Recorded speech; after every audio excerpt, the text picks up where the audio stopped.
ಜ್ಞಾನಧ್ವನಿ ಕೇಳುಗರಿಗೆಲ್ಲ ನಮಸ್ಕಾರ. ಕೇಂದ್ರ ಸಂವಹನ ಇಲಾಖೆ, ವಾರ್ತಾ ಮತ್ತು ಪ್ರಸಾರ ಸಚಿವಾಲಯ, ಮೈಸೂರು ಇವರ ಸಹಯೋಗದೊಂದಿಗೆ ಜ್ಞಾನಧ್ವನಿ 90.8 FM ಸಮುದಾಯ ರೇಡಿಯೋ ಪ್ರಸ್ತುತಪಡಿಸುವ ಸ್ತನ್ಯಪಾನ ಸಪ್ತಾಹ ಕುರಿತ ವಿಶೇಷ ಸಂದರ್ಶನಕ್ಕೆ ತಮಗೆಲ್ಲ ಸ್ವಾಗತ.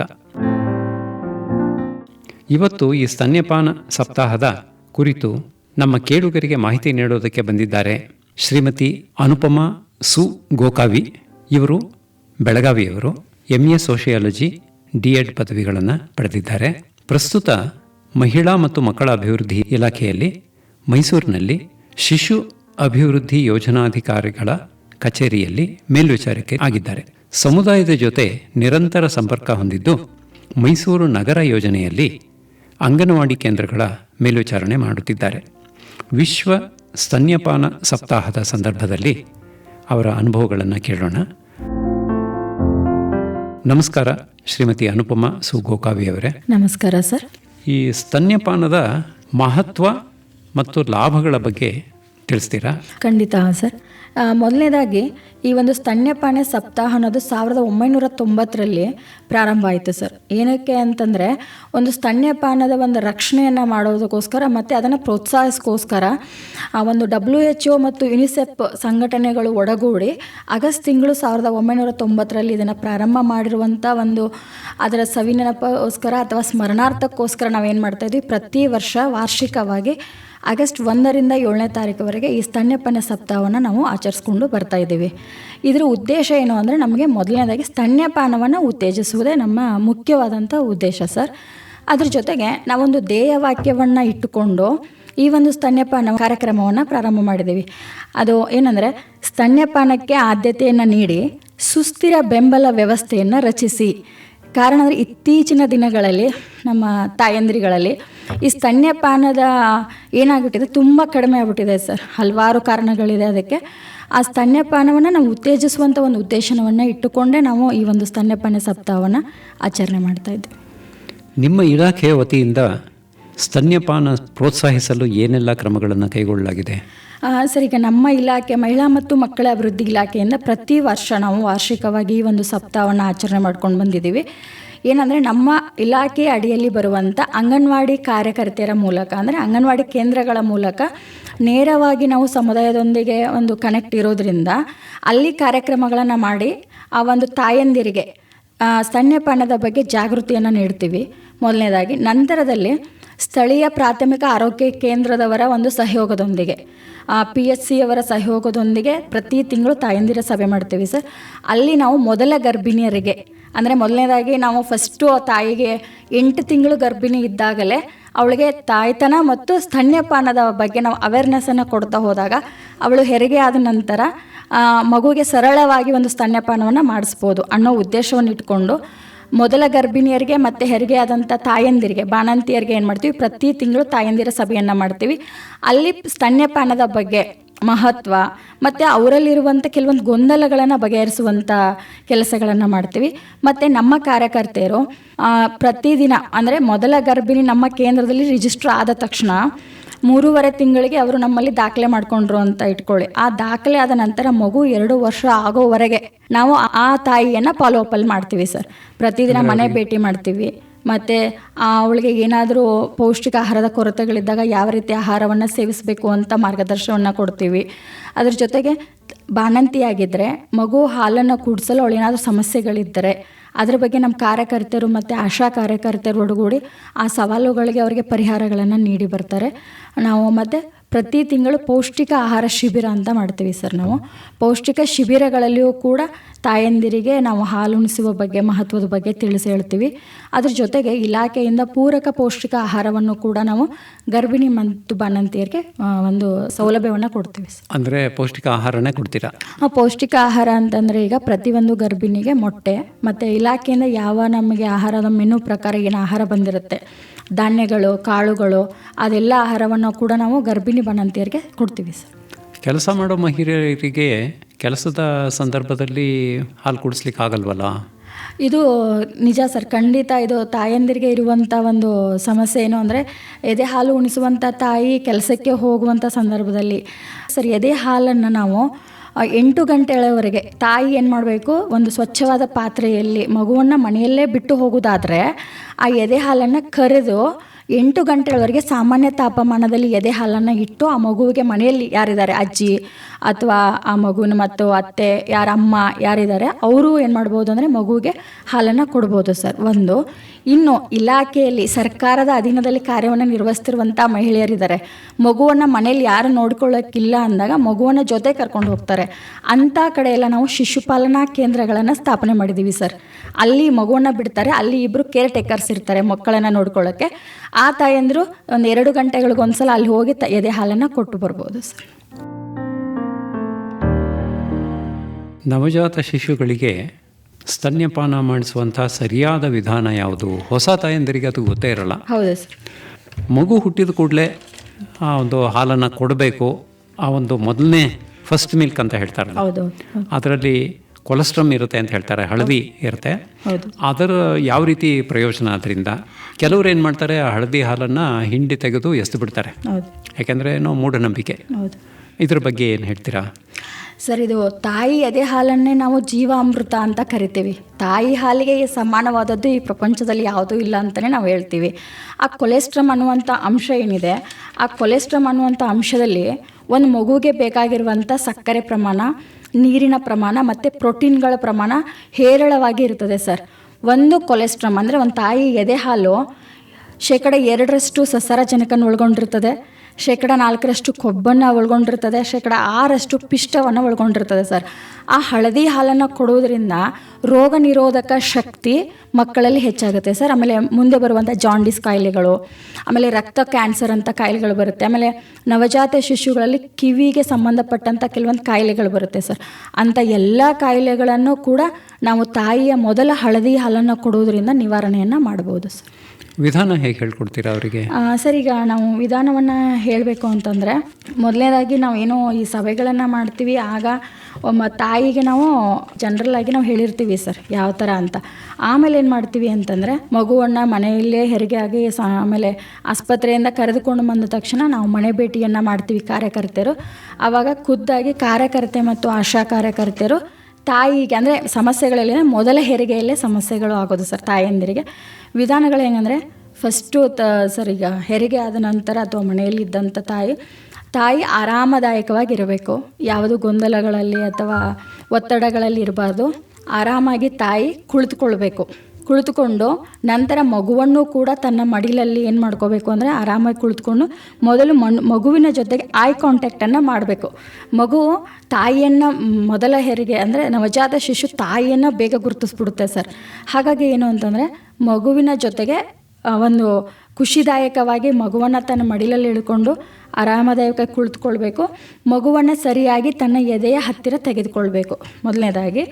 ನಂತರ ಏನು ಬಂದರೆ, ಮಗುವಿನ ದೇಹ ಮತ್ತು ತಲೆ ಯಾವಾಗಲೂ ನೇರವಾಗಿರಬೇಕು.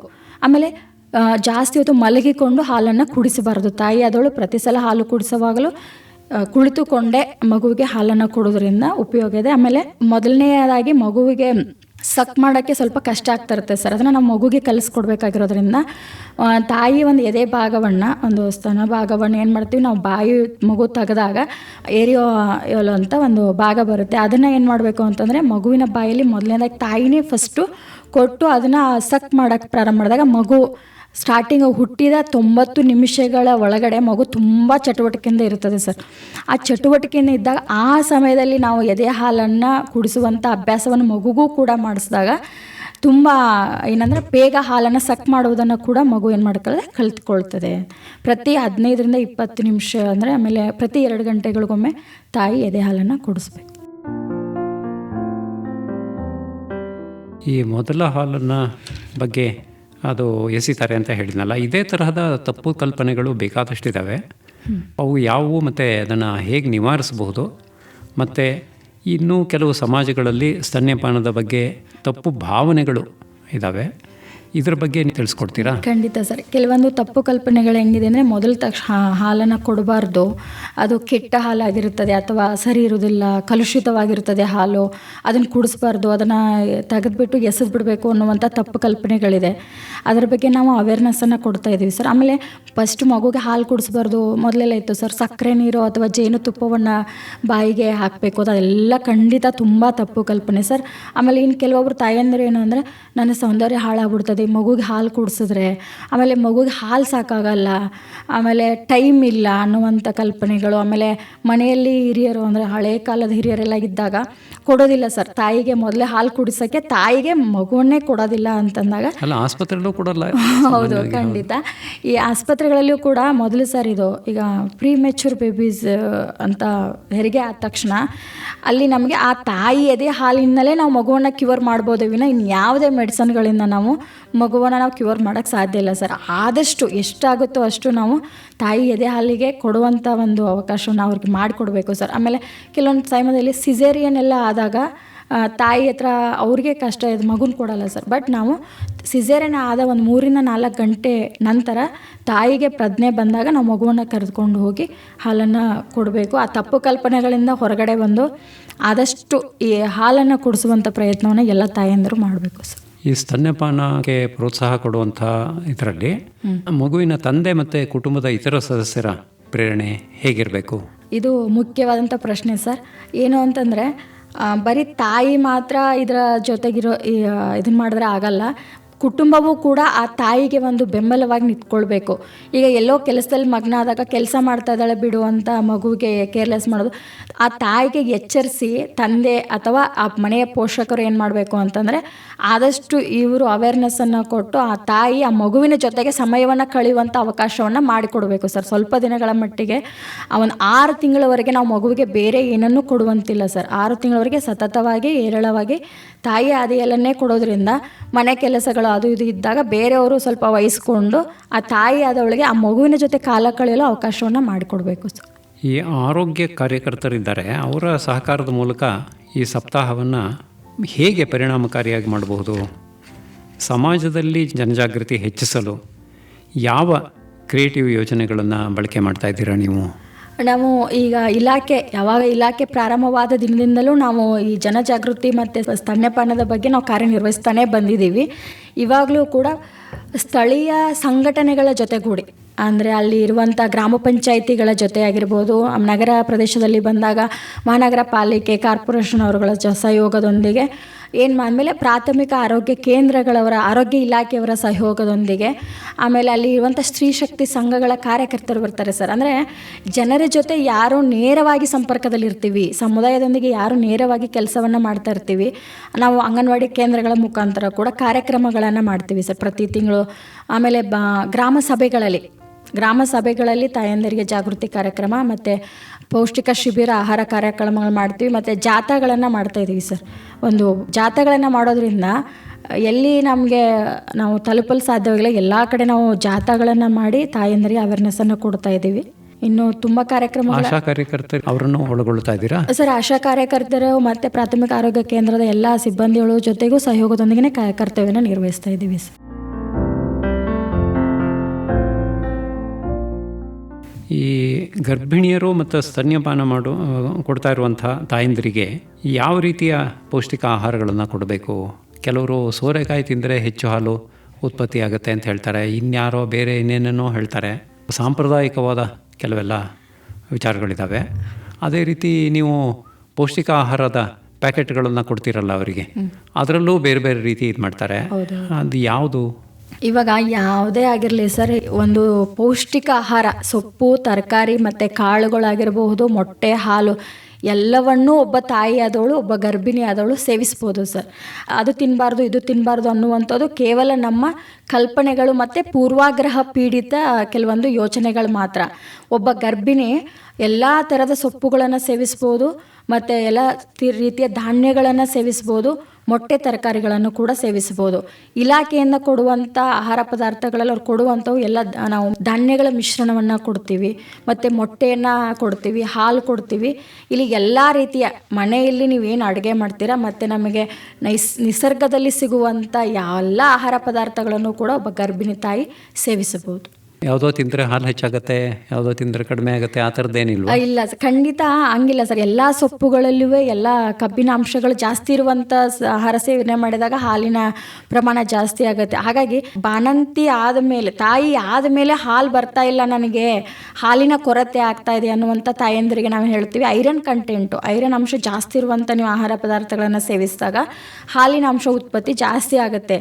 ಅದನ್ನು ನಾವು ಗರ್ಭಿಣಿ ಇದ್ದಾಗಲೇ ಎಲ್ಲ ರೀತಿಯ ಪೌಷ್ಟಿಕ ಆಹಾರಗಳನ್ನು ಸೇವಿಸಿದರೆ ಬಾಣಂತಿ ಸಮಯದಲ್ಲಿ ಯಾವುದೇ ರೀತಿಯ ತೊಂದರೆಗಳು ಉದ್ಭವಿಸಲ್ಲ. ಬಾಣಂತಿಯರಿಗೆ ಪೌಷ್ಟಿಕ ಆಹಾರ ಕೊಡ್ತಿರಲ್ಲ, ಅದೇ ರೀತಿ ಈ ತರಹ ಹಾಲು ಬರ್ತಾ ಇಲ್ಲ ಅಂತ ಹೇಳುವಂಥ ಬಾಣಂತಿಯರಿಗೆ ಫಾರ್ಮುಲಾ ಮಿಲ್ಕ್ ಪೌಡ್ರಿಂದು ಪ್ಯಾಕೆಟು ಕೊಡ್ತೀರಾ? ಖಂಡಿತ ಇಲ್ಲ ಸರ್. ಯಾಕಂತಂದರೆ ನಾವು ಯಾವಾಗಲೂ ಯಾವುದೇ ರೀತಿಯ ಹೊರಗಡೆ ಆಗಿರ್ಬೋದು ರಾಸಾಯನಿಕ ಯುಕ್ತ ಬೇರೆ ರೀತಿಯ ಆಹಾರ ಪದಾರ್ಥಗಳನ್ನು ನಾವು ಇಲಾಖೆಯಿಂದ ಪ್ರೊವೈಡ್ ಮಾಡೋದಿಲ್ಲ. ಏನೇ ಇದ್ರೂ ಎಲ್ಲವೂ ಪೌಷ್ಟಿಕವಾಗಿರುತ್ತದೆ, ಪೌಷ್ಟಿಕ ಆಹಾರಗಳನ್ನು ಮಾತ್ರ ಕೊಡ್ತೀವಿ ಸರ್. ಖಂಡಿತ ಅದು ನೀಡ್ ಅಂತ ನಾನು ಹೇಳೋಕ್ಕೆ ಇಷ್ಟಪಡ್ತೀನಿ. ಅಲ್ಲ, ಫಾರ್ಮುಲಾ ಮಿಲ್ಕು ಮಕ್ಕಳಿಗೆ ಒಳ್ಳೆಯದೋ ಕೆಟ್ಟದೋ ಅದನ್ನೇನಾದ್ರು ಹೇಳ್ತೀರಾ, ಜಾಗೃತಿ ಮೂಡಿಸ್ತೀರಾ? ಇತ್ತೀಚಿನ ದಿನಗಳಲ್ಲಿ ಅದು ಒಂದು ಬೇಸರದ ಸಂಗತಿನೇ. ಇಷ್ಟೊಂದು ಜಾಗೃತಿಯನ್ನು ಮಾಡಿದಾಗ ನಾವು ಇಷ್ಟೊಂದು ಮನೆಗೆ ಹೋಗಿ ಅವರಿಗೆ ಅವೇರ್ನೆಸ್ಸನ್ನು ಕೊಡ್ತೀವಿ.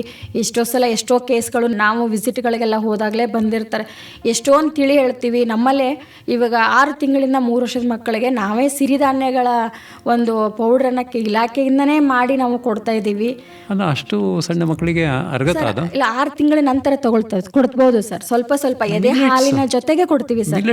ಹೌದು, ಪುಷ್ಟಿ ಪುಡಿ ಅಂತ ಕೊಡ್ತಾ ಇದೀವಿ ಸರ್. ನಾವು ಪುಷ್ಟಿ ಪುಡಿ ಅಂತ ಮಾಡಿ ಕೊಡ್ತೀವಿ ಇಲಾಖೆಯಿಂದ. ಅಂದ್ರೆ ಜಾಸ್ತಿ ಅಲ್ಲ ಸರ್, 6 ತಿಂಗಳ ಮೇಲ್ಪಟ್ಟ ಮಕ್ಕಳಿಗೆ ಕೂಡ ಕೊಡ್ತೀವಿ.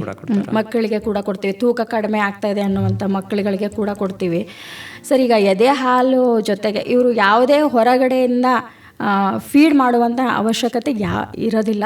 6 ತಿಂಗಳವರೆಗೆ ಇರೋದಿಲ್ಲ ಸರ್. ಎದೆ ಹಾಲನ್ನೇ ಜಾಸ್ತಿ ಮಕ್ಕಳಿಗೆ ಕೊಡಬೇಕು ನಾವು. ಈ ಒಂದು ಜಾಗೃತಿಯನ್ನು ಗ್ರಾಮೀಣ ಮಹಿಳೆಯರಲ್ಲಿ ಮೂಡಿಸ್ಲಿಕ್ಕೆ ನಿಮ್ಮ ಸಂದೇಶ ಏನು? ಯಾವ ರೀತಿ ನೀವು ಗ್ರಾಮೀಣ ಮಹಿಳೆಯರಿಗೆ ಇದನ್ನು ತಿಳಿಸ್ಕೊಡ್ಬಹುದು ಅಂತ? ಯಾಕೆಂದರೆ ಫಾರ್ಮುಲಾ ಮಿಲ್ಕಿನ ಪ್ರಚಾರ ಯಾವ ರೀತಿ ಇರುತ್ತೆ ಅಂತಂದರೆ, ಅದೇ ನಿಜವಾಗಿ ತಾಯಿ ಹಾಲೇ ಏನೋ ಅಂಥ ಪೌಷ್ಟಿಕವಾಗಿರಲ್ಲ, ಇದೇನೇ ಪೌಷ್ಟಿಕ ಅನ್ನೋ ರೀತಿಯಲ್ಲಿ ಇರುತ್ತೆ. ಅದನ್ನು ಹೇಗೆ ಕೌಂಟ್ರ್ ಮಾಡ್ತೀರಾ? ಮತ್ತು ಈ ಗ್ರಾಮೀಣ ಮಹಿಳೆಯರಲ್ಲಿ ಕಡಿಮೆ ಆಗ್ತಾ ಇದೆ ಅಂತ ಹೇಳಿದ್ರಲ್ಲ, ಅವ್ರನ್ನ ಜಾಗೃತಿ ಮೂಡಿಸ್ಲಿಕ್ಕೆ ಯಾವ ರೀತಿ ಮೂಡಿಸ್ಬೋದು ಅಂಥೇಳಿ ನಿಮಗೆ ಅನಿಸುತ್ತೆ? ಖಂಡಿತ ಸರ್. ನಾನು ನೇರವಾಗಿಯೇ ಫಾರ್ಮುಲಾ ಮಿಲ್ಕ್ ಆಗಿರ್ಬೋದು, ಹೊರಗಡೆಯಿಂದ ನಾವು ರಾಸಾಯನಿಕ ಯುಕ್ತ ಆಹಾರ ಪದಾರ್ಥಗಳನ್ನು ಕೊಡೋದನ್ನು ನಾನು ನಿಜವಾಗ್ಲೂ ಖಂಡಿಸ್ತೀನಿ. ಯಾಕಂದರೆ ಬೇಡ, ಅವಶ್ಯಕತೆ ಇಲ್ಲ. ನಮ್ಮ ಮನೆಗಳಲ್ಲಿಯೇ ಆದಷ್ಟು ಎಷ್ಟೋ ಪೌಷ್ಟಿಕಾಂಶಯುಕ್ತ ಆಹಾರ ಪದಾರ್ಥಗಳನ್ನು ನಾವು ಪ್ರತಿದಿನ ನಾವು ಮಾಡ್ತಾ ಇರ್ತೀವಿ, ಪ್ರತಿದಿನ ತಿಂತಾ ಇರ್ತೀವಿ. ಅಂಥದ್ರಲ್ಲಿ ಮಕ್ಕಳಿಗೆ ನಾವು, ಯಾಕಂದರೆ ನವಜಾತ ಶಿಶುಗಳು ತುಂಬ ಸೂಕ್ಷ್ಮ. ಆಮೇಲೆ ಮಕ್ಕಳುಗಳಿಗೆ ತಾಯಿ ಎದೆ ಹಾಲನ್ನೇ ನಾವು ಪ್ರತಿ 2 ಗಂಟೆಗಳಿಗೊಮ್ಮೆ ಕೊಡ್ತಾನೆ ಹೋದಾಗ ಮಗುವಿಗೆ ಮುಂದೆ ಬರುವಂಥ ಎಷ್ಟೋ ಅಸ್ತಮ ಇರ್ಬೋದು, ಜಾಂಡಿಸ್ ಇರ್ಬೋದು, ರಕ್ತ ಕ್ಯಾನ್ಸರ್ ಅಂತ ಕಾಯಿಲೆಗಳು, ಜೊತೆಗೆ ತಾಯಿಗೂ ಕೂಡ ಸರ್, ತಾಯಿಗೆ ಎಷ್ಟು ಉಪಯುಕ್ತ ಅಂದರೆ ಈಗ ಏನಂತ ಸ್ತನ ಕ್ಯಾನ್ಸರ್ ಅಂತ ರೋಗಗಳು ಹೆಚ್ಚಾಗ್ತಾರೆ. ಎದೆ ಹಾಲನ್ನು ಕುಡಿಸೋದ್ರಿಂದ ಅದನ್ನು ಕೂಡ ಪ್ರಿವೆಂಟನ್ನು ಮಾಡ್ಬೋದು. ಈ ಹೊರಗಡೆ ರಾಸಾಯನಿಕಯುಕ್ತ ಹಾಲನ್ನು ಕೊಡದೆ ನಮ್ಮ ಮಕ್ಕಳಿಗೆ ಮನೆ ಹಾಲನ್ನೇ ಕೊಡಬೇಕು. ಜೊತೆಗೆ ಈಗ ಗ್ರಾಮೀಣ ಪ್ರದೇಶದಲ್ಲೂ ಕೂಡ ಇಲಾಖೆ ತುಂಬ ಹರಡಿಕೊಂಡಿರುವುದರಿಂದ ಜಾಗೃತಿ ಅಭಿಯಾನಗಳನ್ನು ಮಾಡೋದ್ರ ಜೊತೆಗೆ ನಾವು ಎಷ್ಟೇ ಜಾಗೃತಿಯನ್ನು ಮಾಡಿದ್ದೀವಿ ಅಂದಾಗಲೂ ಅವರ ಬೆಂಬಲ ಇರಬೇಕು. ಅದರ ಜೊತೆಗೆ ಇವಾಗ ಅಂಗನವಾಡಿ ಕೇಂದ್ರಗಳ ಥರನೇ 7 ತಿಂಗಳ ಮಕ್ಕಳನ್ನು ಬಿಡಲು ಇಲಾಖೆಯಿಂದ ಕೂಸಿನ ಮನೆಗಳನ್ನು ಪ್ರಾರಂಭ ಮಾಡಿದ್ದೀವಿ. ಯಾಕಂದರೆ ನಮ್ಮ ಗ್ರಾಮೀಣ ಪ್ರದೇಶದಲ್ಲಿ ಮಕ್ಕಳನ್ನು ಬಿಟ್ಟು ಕೆಲಸಕ್ಕೆ ಹೋಗ್ತಾರೆ ಸರ್ ತಾಯಂದಿರು. ಆವಾಗ ಮನೆಯಲ್ಲಿ ಎಲ್ಲೋ ದೂರ ಹೊಲ ಗದ್ದೆಗಳಲ್ಲೆಲ್ಲ ಕೆಲಸ ಮಾಡೋಕ್ಕೆ ಹೋಗುವಾಗ ಮನೆಗೆ 2 ಗಂಟೆಗಳಿಗೊಮ್ಮೆ ಬಂದು ಹಾಲನ್ನು ಉಣಿಸೋದು ತುಂಬ ಕಷ್ಟನೇ ಅದು. ಹಾಗಾಗಿ ಏನು ಮಾಡಿದ್ದೀವಿ ಅಂದರೆ 7 ತಿಂಗಳ ಮೇಲ್ಪಟ್ಟ ಮಕ್ಕಳನ್ನು ಬಿಡಲು ಕೂಸಿನ ಮನೆಗಳು ಅಂತ ಪ್ರಾರಂಭ ಮಾಡಿದ್ದೀವಿ. ಅಲ್ಲಿ ಕಾರ್ಯಕರ್ತರಿಗೆ ಹತ್ತಿರ ಇವರು ತಮ್ಮ ಎದೆ ಹಾಲನ್ನು ಒಂದು ತೆಗೆದು ಸ್ವಚ್ಛವಾದಂಥ ಪಾತ್ರೆಯಲ್ಲಿ ಅವ್ರಿಗೆ ಕೊಟ್ಟು ಹೋದರೆ ನಾರ್ಮಲ್ ಟೆಂಪ್ರೇಚರಲ್ಲೇ 8 ಗಂಟೆ ಮಗುಗೆ ಆ ಹಾಲನ್ನು ಕಾರ್ಯಕರ್ತರೇ ನೀಡೋದ್ರಿಂದ ಆದಷ್ಟು ಮಕ್ಕಳಿಗೆ ಎದೆ ಹಾಲನ್ನು ಕೊಡಿ. ಆಮೇಲೆ ಆ ಕೂಸಿನ ಮನೆಗಳಿಗೆ ಭೇಟಿ ನೀಡಿ ನಿಮ್ಮ ಮಕ್ಕಳನ್ನು ಅಲ್ಲಿ ಬಿಟ್ಟು ಆ ಮಕ್ಕಳನ್ನು ಒಂದು ಸ್ವಲ್ಪ ಪೌಷ್ಟಿಕಯುಕ್ತ ಮಕ್ಕಳನ್ನು ಮಾಡಿ ಅಂತ ಕೇಳ್ಕೊಳ್ತಾ ಇದ್ದೀನಿ ಸರ್. ವಿಶ್ವ ಸ್ತನ್ಯಪಾನ ಸಪ್ತಾಹದ ಸಂದರ್ಭದಲ್ಲಿ ಅನುಪಮಾ ಸು ಗೋಕಾವಿಯವರು ನಮ್ಮ ಕೇಳುಗರಿಗೆ ಅನೇಕ ವಿಚಾರಗಳನ್ನು ತಿಳಿಸಿದ್ದಾರೆ. ತಮಗೆ ಧನ್ಯವಾದಗಳು ಅನುಪಮಾ ಅವರೇ. ತುಂಬ ಧನ್ಯವಾದಗಳು ಸರ್. ನಮಸ್ಕಾರ. ನಮಸ್ಕಾರ.